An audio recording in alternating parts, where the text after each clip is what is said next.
অনেকে এমনও দেখা যায় নিজের স্ত্রী যদি একটু সুন্দর হয় ও দিশায় পায় না, করবে কি, ও মনে করে মানুষকে দেখাতে পারলেই সওয়াব। আমি যখন বিশ্ববিদ্যালয়ে ছিলাম ওই সময় দেখে কুষ্টিয়ার ওই যে গোল চত্বরে একজন নিয়ে যাচ্ছে মোটর সাইকেলে করে তার বউ। সালাম দিলাম, বললাম, কে? আমার ভাবি। কি পরিয়েছে নে? এ কি শাড়ি না মশারি? না, একবার তাকানোর পর আর তাকানো যাচ্ছে না, এত পাতলা। আমার কানের কাছে মুখ নিয়ে বলছে, হামজা, আমি তো সারা জীবন দেখলাম, আমি আর কত দেখবো? এলাকার মানুষের হক নেই? হক আদায় করে বেড়াচ্ছে। এরকম হক আদায় করা পাবলিক দেশে নেই। যারা নিজের বউ দিয়ে, মেয়ে দিয়ে, পুত্রবধূ দিয়ে হক আদায় করেন, কিয়ামতের দিনে আকৃতি আল্লাহ বানিয়ে দেবে শুকুরের। আমার তো এই আয়াতের ব্যাখ্যা পড়ার পরে মনে হয় বাংলাদেশে বহু মানুষের আকার থাকবে না, শুকুর হয়ে যাবে। কথা বলেন না কেন? কিছু মানুষকে আল্লাহ কুকুরের আকৃতি দিয়ে তুলবে। কুকুরের স্বভাব হচ্ছে আপনি দুইটা কুকুরকে খাবার দেন, একটাকে যা দিয়েছেন ও মরণ পর্যন্ত খেলেও শেষ করতে পারবে না, এত খাবার ওরা। তারপরও দেখবেন পাশেরটায় হামলা দেয়। 15.5 বছরে যারা অর্থ কামিয়েছেন, আমার মনে হয় ওর 14 বংশ যদি দুনিয়ায় থাকে শেষ করতে পারবে না, এরপরও জনগণেরটায় হামলা দিয়েছে। গতকালকে এক সচিব ধরা পড়েছে, এই যে রাত্রে।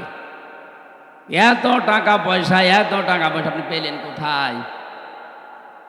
আমি একজন ওসি সাহেবকে কথা বলেছিলাম হোয়াটসঅ্যাপে, ওনাকে জানিয়েছিলাম যে আপনার জন্মস্থান বগুড়া, ওখানে যাচ্ছি। দোয়া চেয়েছেন, আমিও দোয়া করছি আল্লাহ রাব্বুল আলামিন তাকে সহি সালামতে আমাদের এই দেশে যেন আবার ফিরিয়ে আনে। একটু সাবধানে থাকবেন। যারা দাঁড়িয়ে আছেন দাঁড়িয়ে থাকেন, বসে আছেন বসে থাকেন, যদি মনে বলে শুয়ে থাকবেন তো শুয়ে পড়েন, কিন্তু কথা বলবেন না। আমার আমার রিকোয়েস্ট, আপনি হাত পা ধরে বলছি, আপনি কথা বলবেন না ভাই, কারণ কোরআন যারা শুনতে আসে তাদের কিছু দায়িত্ব আছে। আল্লাহ তাআলা বলেন, ফাস্তামিউ লাহু আনসিতু। যখন কোরআনে কারিম আরম্ভ হবে, শুনবা এবং চুপ থাকবা, দুইটাই ফরজ। কারণ এটা এখন সাধারণ অনুষ্ঠান না, এটা একটা ইবাদত। এটা কি ইবাদত? যেভাবে করা লাগে আপনি ওইভাবে করেন। লাআল্লাকুম তুরহামুন, আশা করা যায় আল্লাহর রহমত এখানে নাজিল হবে ইনশাআল্লাহ। এটা তো যারা শ্রোতা দর্শক তাদের গেল, আমরা যারা বলতে আসি আমাদেরও কিছু দায়িত্ব আছে। আল্লাহ রাব্বুল আলামিন বলেন, কিতাবুন উনজিলা ইলাইকা ফালা ইয়াকুম ফি সাদরিকা হারাজুম মিনহু লিতুনদিরা বিহি ওয়া যিকরা লিল মুমিনিন।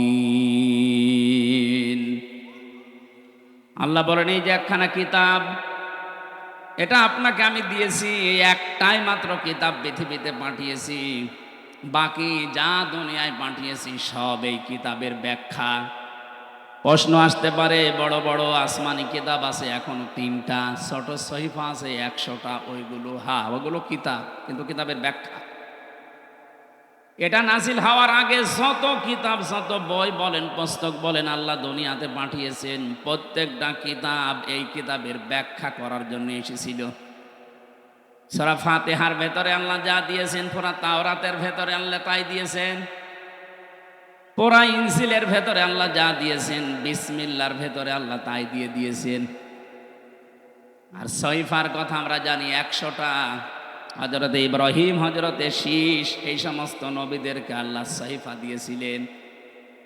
এই নবীগুলো যত কিছু দুনিয়ার মানুষকে জানিয়েছে সব আল্লাহ পাক সূরা ইখলাসের ভেতরে দিয়ে দিয়েছেন। সুতরাং এই একটাই মাত্র কিতাব। হে নবী, আপনাকে আমি এটা দিয়েছি, শুধু চুমা খাবেন আর মাথার উপরে রেখে দেবেন। এদেশে তো এটাই চলে। এই কিতাব আমি কেন দিলাম জানেন? হাদা বায়ানুল লিন্নাস। আপনি এটা বর্ণনা করবেন মানুষের সামনে। কোন মানুষ? লিন্নাস। লাম শব্দ ব্যবহার করা হয় আরবি গ্রামার অনুযায়ী 13টা অর্থে। এখানে 9 নাম্বার অর্থে লেখা আছে লাম ব্যবহার করা হয় জীবিত মানুষদের জন্য। কাদের জন্য? এখানে যারা আছেন জীবিত না মরে গেছেন, সুতরাং বর্ণনা আজকে আপনার জন্যে। যদিও 15.5 বছরের নিয়মটা অনেকে তুলে দিয়েছিল, কোরআন আপনি পড়বেন বোঝাবেন, পড়েন বোঝান মরা মানুষকে, জীবিত মানুষদেরকে কোরআন শোনাবে ব্যবস্থা করলে বন্ধ করে দিত। এমনকি এমন সিস্টেম তৈরি করে রেখেছিল 14 জায়গায় পারমিশন নেওয়া লাগবে, ও ছাতা কেউ নেবেও না, কোরআন শুনতেও যাবে না। অলিখিত একটা ঘোষণা ছিল কোরআন যেন মানুষ শুনতে না পারে। এই উপলব্ধিটা ছিল আবু জেহেলের। 1500 বছর আগেও জেনেছিল যে আমি যে চেয়ারে বসে আছি এটা তো অবৈধ চেয়ার। জনগণ যদি মোহাম্মদুর রাসূলুল্লাহর কণ্ঠে কোরআন শোনে আর কোরআন যেটা বলতে চায় ওটা যদি বুঝে ফেলে, তাহলে আমার যে চেয়ার আছে এ চেয়ার থাকবে না। কথা বলেন না কেন? এই 15.5 বছরে যারা ছিল ওরা আবার ভালোভাবে বুঝতো যে কোরআন যেটা বলতে চায় ওটা আমাদের সাথে মিলবে না। এখানে বিভিন্ন জেলাতে গেলেই বলে হুজুর আমাদের বিরুদ্ধে বলবেন না। আরে ভাই, আপনার পক্ষে বলার মতো কোনো আয়াত তো কোরআনে নেই। আছে? ছাত্রলীগকে নিষিদ্ধ করার পরে অনেকে বলছে না ঠিক হয়নি, ওদের নিষিদ্ধ করার 1000 কারণ আমি জানি। বিশ্বজিৎকে হত্যা মামলায় যে লোকটা আমার সাথে 3 বছর জেলে ছিল, আবরার ফাহাদকে হত্যা মামলার 16 জন আমার পাশে ছিল। ওরা কেন এই কাজগুলো করেছে, কাদের নির্দেশে করেছে, সব এখন আফসোস করছে। ওদেরকে নিষিদ্ধ করার জন্য 1000 কারণ আমি জানি, কিন্তু ওদেরকে আপনি জায়েজভাবে কাজ করতে দেবেন একটা কারণ বলতে পারবেন না। ওরা যেভাবে বৈধভাবে দেশে চলবে কোনো কারণ নেই। 5 আগস্টের আগের দিন 4 তারিখে আমি দেখেছি একটা ছেলে হেঁটে যাচ্ছে আর হেলমেট মাথায় দিয়ে এরকম একটা বড় ছোরা নিয়ে, মনে হচ্ছে গরু কোপ মারছে। এই দৃশ্য তামাম দুনিয়া দেখেছে। ওই ছেলেটা বেঁচে আছে কিনা আমি জানি না।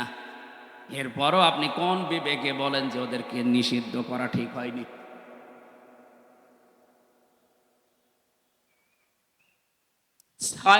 2006 সালে আগস্টের অক্টোবরের 28 তারিখে যে দৃশ্য ওরা দেখিয়েছে, তামাম পৃথিবী হতভম্ব হয়ে গেছে। আমি একবার সিরাজগঞ্জ থেকে যাচ্ছিলাম, ড্রাইভারের পেছনে বসে আছি, দেখি একটা কুকুর পড়ে আছে রাস্তার মাঝে। ড্রাইভার সাহেব কুকুরের উপর দিয়ে না দিয়ে বাম দিয়ে চালিয়ে দিল, গাড়ি একটা ঝেঁকি দিয়ে উঠেছে। জিজ্ঞাসা করলাম আপনি এমন করলেন কেন, এখন উল্টিয়েছে তো গাড়ি। ড্রাইভার আমার বলছে হুজুর দেখেন না একটা কুকুর পড়ে আছে, আমি ডবল করে চাকা চালাবো, আমার বিবেক নেই। আমি বললাম ও তো মরা কুকুর, ওরে মারলেই কি আর না মারলেই কি। ড্রাইভার আমার দিকে ঘুরে বলছে হুজুর আপনি কি আসলেই হুজুর? হ্যাঁ, আপনি কেমন হুজুর? আপনি দেখেন যে একটা মরা কুকুর পড়ে আছে, যদিও নিকৃষ্ট। এ পৃথিবীতে জানি আমরা 2টা জীব একেবারে নিকৃষ্ট, একটা কুকুর আর একটা শুকুর। তারপরও আপনার বিবেক বাধা দিচ্ছে যে মরা জিনিস ডবল করে মারা যায় না। অথচ গত বছরে, ওই সময় ছিল 7 সাল, গত বছরে 6 সালের অক্টোবরের 28 তারিখে তামাম বাংলাদেশ থেকে একজনের নির্দেশ মতো লগি বৈঠা নিয়ে সৃষ্টির সেরা মানুষকে পিটিয়ে মারার পরে ড্যান্স দিয়েছে। এদেরকে আপনি মানুষ বলেন কোন কায়দায়? আমরা চাই শুধু ছাত্রলীগ না, এদেশে যারা এই জালেমদের দোসর প্রত্যেককে নিষিদ্ধ করা হোক। যারা মানুষের ভেতরে পড়ে না ওদের কিসের রাজনীতি? আরে মানুষ তো রাজনীতি করবেই মানুষের জন্যে। সে যদি মানুষ পিটিয়েই মেরে ফেলে তো ওর রাজনীতি করার দরকার কি? আপনি অন্য নীতি করেন।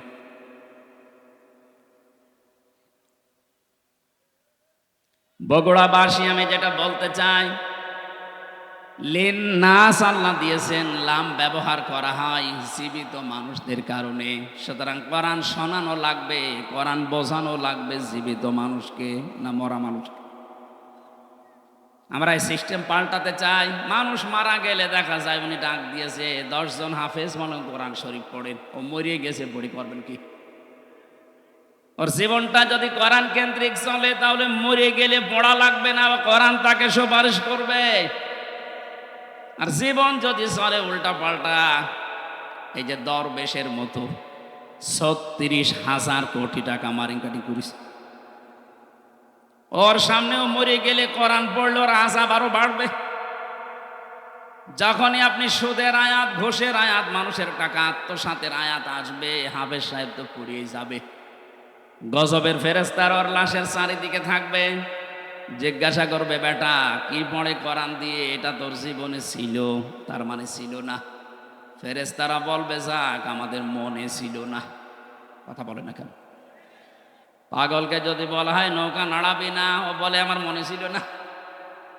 আপনি ফেরেশতাদেরকে তার স্মরণ করিয়ে দিচ্ছেন যে এই লোকটা টাকা পয়সা আত্মসাৎ করেছে, এরা আপনি পিটান।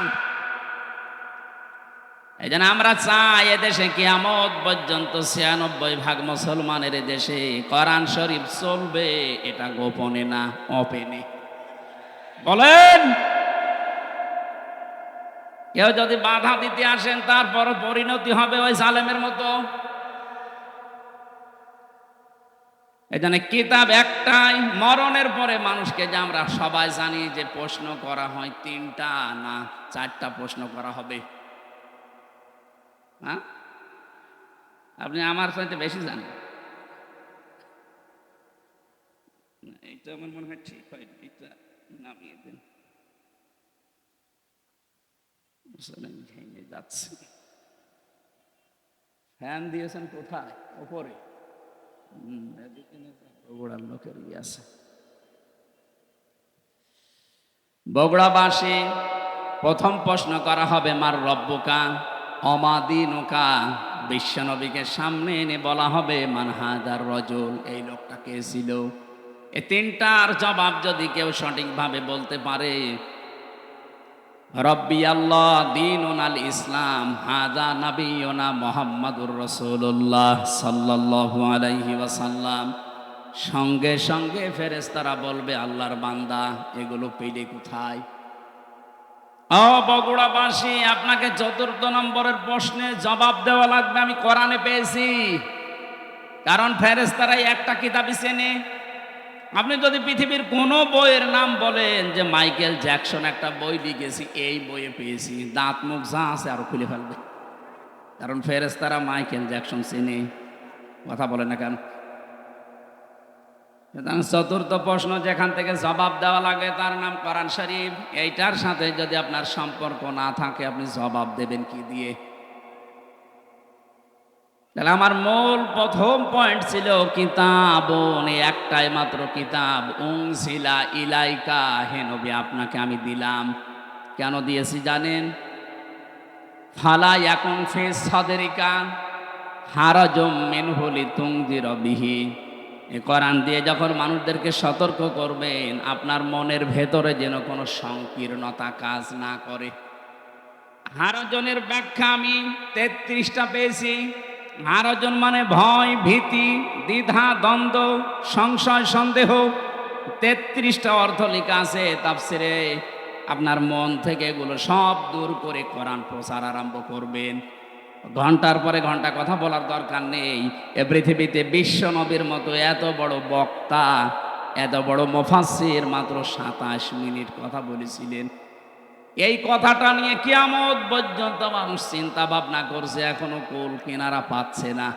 আর আমাদের 2-5 ঘন্টা চলে যায়, আমাদের কথাই শেষ হয় না।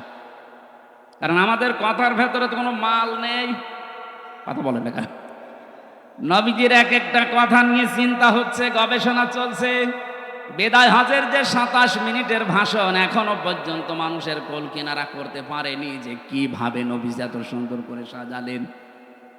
এই জন্য যখন কথা বলা লাগবে কোরআন দিয়ে, তখন নিজের মনে যেন কোনো সংকীর্ণতা, ভয় ভীতি কাজ না করে। আল্লাহ আমাকে ওই পর্যায়ে উঠে কথা বলার তৌফিক দিন, বলেন আমিন। এবার আসেন মাঝখানের শব্দ হারাজনের ব্যাখ্যা। 1 নম্বরে হারাজনের ব্যাখ্যায় পেয়েছি, যখন আপনি কোরআন দিয়ে কথা বলবেন, সামনে যারা বসে আছে এমন মানুষও পাবেন ওরা আন্দাজে না বুঝে মন খারাপ করবে। এরকম আমাদের দেশে নেই? এগুলো আরো বেশি ছিল, এখন একটু কমেছে। আন্দাজে না বুঝে আল্লাহর বক্তব্য মন খারাপ করে রাগ করে চলে যায়। দ্বিতীয় নম্বরের ব্যাখ্যায় পেয়েছি, হে নবী, আবহমান কাল থেকে এমন এমন নিয়ম নীতি মানুষ ইসলাম মনে করে পালন করে যেগুলো আসলে ইসলাম না, বানানো ইসলাম। আপনি যখন কোরআনে কারিমের ব্যাখ্যা করবেন, বিশ্লেষণ শোনাবেন, কোরআন যেহেতু একটা আলো, কোরআন কি বলেন বলেন, কোরআনের বাইরে যা আছে সব অন্ধকার। আর পৃথিবীতে তিনটা প্রাণী আছে দেখবেন ওরা অন্ধকার ভালোবাসে, আলোতে থাকতে চায় না। একটা পেঁচা, বাদুর আর চামচিকা। না বগুড়ায় নেই?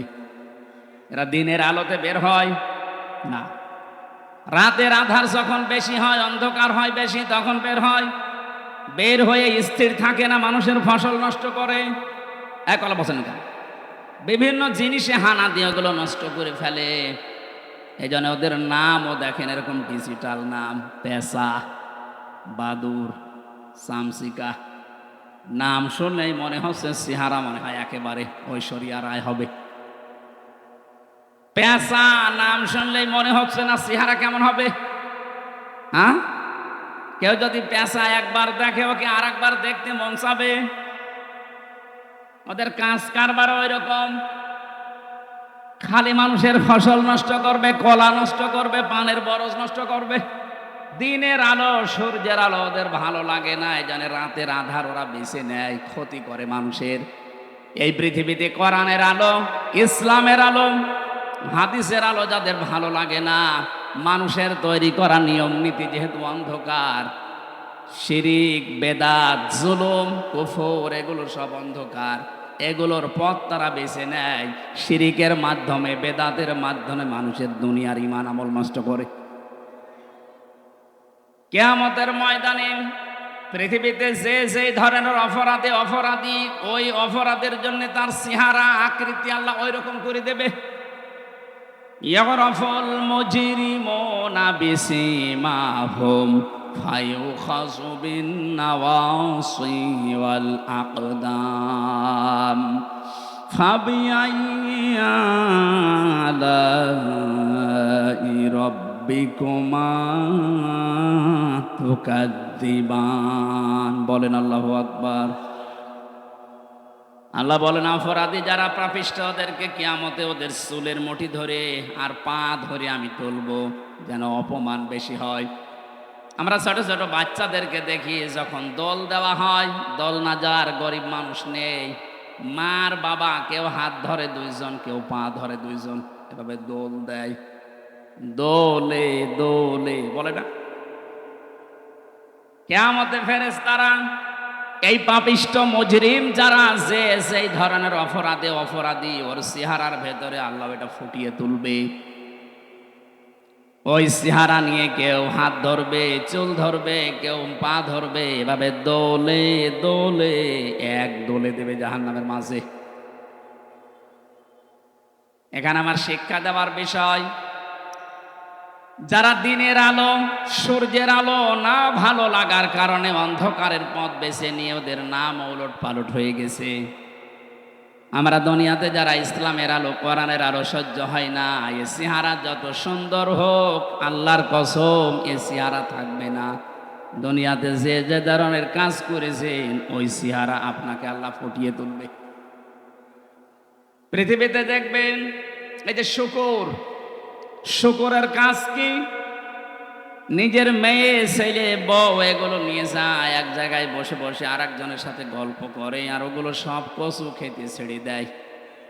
যাদের সাথে ছেড়ে দিয়েছে সবই তোর মাহারাম নাকি? দুনিয়াতে বহু এই শুকর মার্কা মানুষ দেখতে পাওয়া যায়। নিজের বউ সুন্দরী, নিজের মেয়ে, নিজের পুত্রবধূ এগুলো নিয়ে যায় মার্কেটে, বিভিন্ন অনুষ্ঠানে, দোকানে, নিজে এক জায়গায় বসে বসে গল্প করে, আর ওগুলো সব আল্লাহর রাস্তায় ছেড়ে দিয়েছে। বেশি বললাম?